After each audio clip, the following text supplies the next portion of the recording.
Olá, eu sou a doutora Mariana Mazui, eu sou neurocirurgia pediátrica e hoje eu tô aqui com o meu modelinho de cérebro para mostrar para vocês a fossa posterior. Eu recebi algumas perguntas sobre cistos de fossa posterior, então eu vou fazer esse vídeo para explicar quais são os principais tipos de cistos de fossa posterior.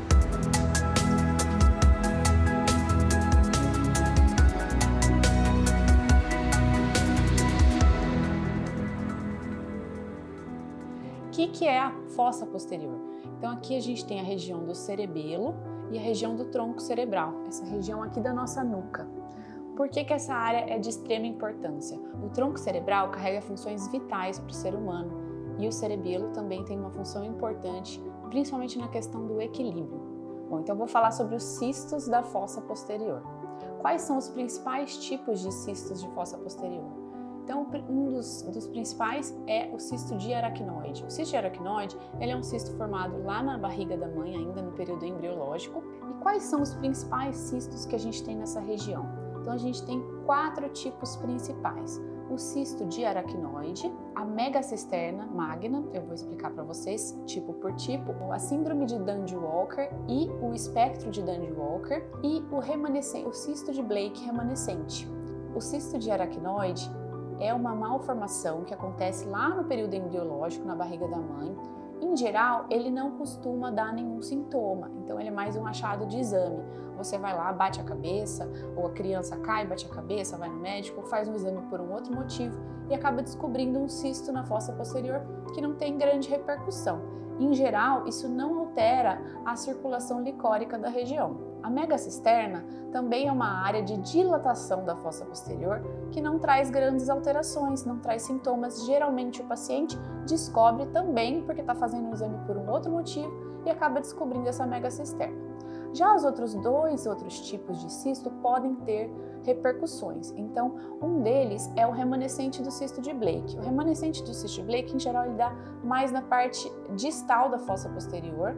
É uma estrutura lá na embriologia que ela tem que ser perfurada para virar um forame importante para a gente, importante para essa circulação de líquor. E no caso, quando não acontece essa perfuração desse cisto, o líquor então fica aprisionado e acaba formando um grande cisto. Nesses casos, pode sim ocorrer a hidrocefalia por distúrbio da circulação do líquor. A gente tem também a síndrome de Dandy-Walker e o espectro de Dandy-Walker, que são as variantes. Na síndrome propriamente dita, a gente tem algumas alterações, é uma síndrome genética, é uma síndrome rara e a gente tem algumas alterações bem clássicas. Então, o que acontece na fossa posterior? Em geral, essa região aqui, ela fica elevada, então aqui a gente tem seios venosos correndo. Os seios venosos, eles vão se apresentar de forma elevada. A gente tem uma dilatação, uma grande dilatação do quarto ventrículo. A gente tem um bloqueio da circulação de líquor, então é muito comum esses pacientes terem hidrocefalia. E essa região aqui do centro do cerebelo, chamada de vermes, em geral ela pode estar aplásica, ou seja, ela pode não ser formada, ou ficar hipoplásica, ser um vermes muito mal formado e às vezes até rodado. Então essas alterações são clássicas da síndrome de Dandy-Walker. Então é uma síndrome que merece a atenção redobrada. Em geral, o diagnóstico é feito na própria maternidade, porque o bebezinho já nasce com um perímetro cefálico aumentado. A variante de Dandy-Walker é quando a gente não tem todas essas características que eu expliquei. Então, muitas vezes você vai ter uma coisa ou outra. Em geral, a tórcula, que é essa região de confluência dos seios, ela não está elevada. Então, em geral, você tem um cisto com algumas características da síndrome, mas não se constitui a síndrome com todas essas características da fossa posterior. Também pode cursar com hidrocefalia. Então, em geral, esses são os 4 tipos de cistos da fossa posterior.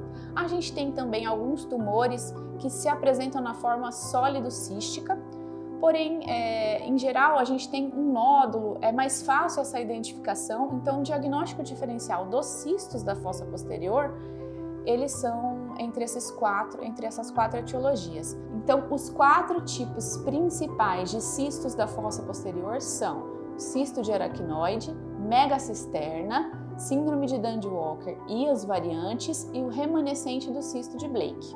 Bom, então se você conhece alguém ou seu filho teve esse diagnóstico na maternidade, é muito importante você se consultar com um especialista, com um neurocirurgião pediátrico, lembrando que, em alguns casos, nos casos mais graves, na síndrome de Dunning-Walker, em geral esse diagnóstico já é feito mesmo na maternidade e o paciente já é tratado. Sendo assim, ele precisa ter um acompanhamento com um neurocirurgião pediátrico. Em outros casos, em que esse cisto foi um achado de exame, muito provavelmente você vai passar em consulta, vai ser acompanhado por algum período, mas não vai ser necessário nenhum procedimento cirúrgico. Então, se você conhece alguém que passou por essa situação, alguma mãe que teve esse diagnóstico no seu filho, compartilhe esse vídeo para ela entender melhor o que são essas patologias. Então, se você tem alguma dúvida ou sugestão de tema, comenta aqui que eu vou levar em consideração para os próximos vídeos do canal.